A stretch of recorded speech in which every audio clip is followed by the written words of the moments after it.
Netcasts you love. From people you trust. This is Twit. Hi, this is Radford at Twit, and this is the review of the Lenovo Yoga 11S.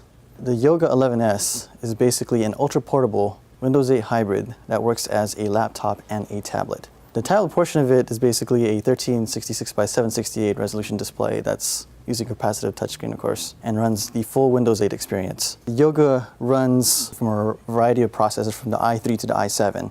This particular review unit is the i5 version.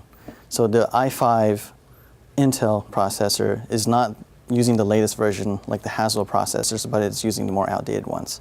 So the Yoga 11S actually has quite a number of things going for it, mostly its design and its portability. Looking at it, it actually has a very clean looking design.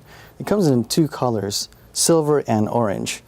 This one actually has some really nice slots in it. It has an SD card slot, which can take about a variety of things, and it has your USB port, as well as a nice little power adapter that actually flips, kind of a la Apple.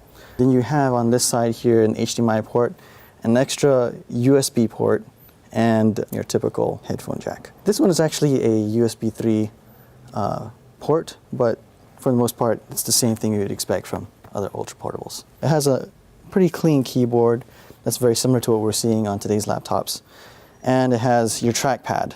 Now, of course, you have touchscreen and the trackpad, so you can actually control what you would typically control with a regular laptop, and you can touch the screen. When you touch the screen, it actually stops your mouse for a moment, but you can still do the controls from your trackpad. So, other than that, it's not too shabby. The real magic happens is when you actually flip and convert it into a tablet mode. Now, the cool thing about this is that when you're switching to tablet mode, the keyboard is obviously disabled, and if you see the keyboard from the back, it may feel kind of a little bit cumbersome at first because you could feel the keys depressed as you're holding down the tablet. But the cool thing about it is once you kind of get used to it, it actually feels pretty good.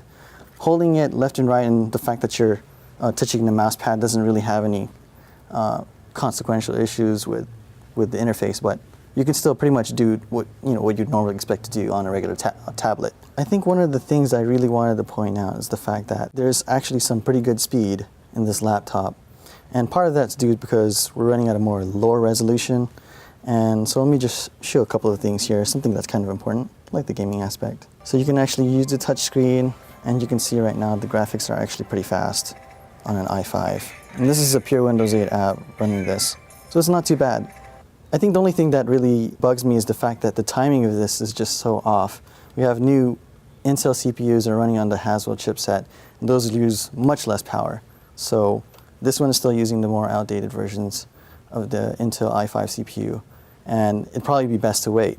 The other thing too is that Windows 8.1 is around the corner, and so if you want to take advantage of that nice little start button, you're going to have to wait just a little bit more. So for the pros, I give it a beautiful design. It has a nice keyboard, it's easy to convert, and it has a variety of use cases. For instance, you can actually flip the tablet into a standing mode, so it works. So if you're cooking in the kitchen or whatnot, you can actually do that. It's also pretty durable. It's light on the hands, even when it's in tablet mode, so it's not so bad. It has some pretty good speed, and it's running full Windows 8, so that's the other big advantage. It's not running RT from its older cousin.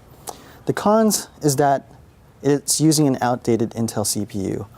Windows 8.1 is coming just right around the corner, so it might be pretty good to wait, but this is still a pretty good laptop. The display could probably be a little bit higher resolution, but that's something we'll probably have to wait on for a bit. So the final verdict, I'd give this pretty much a try. It's just almost there. It's almost there from being a buy, but if you go probably wait a little bit more, the prices might just come down, and you're probably looking at a laptop that's definitely usable in the near future. So again, this is Radford at Twit, and this is the review of the Lenovo Yoga 11S.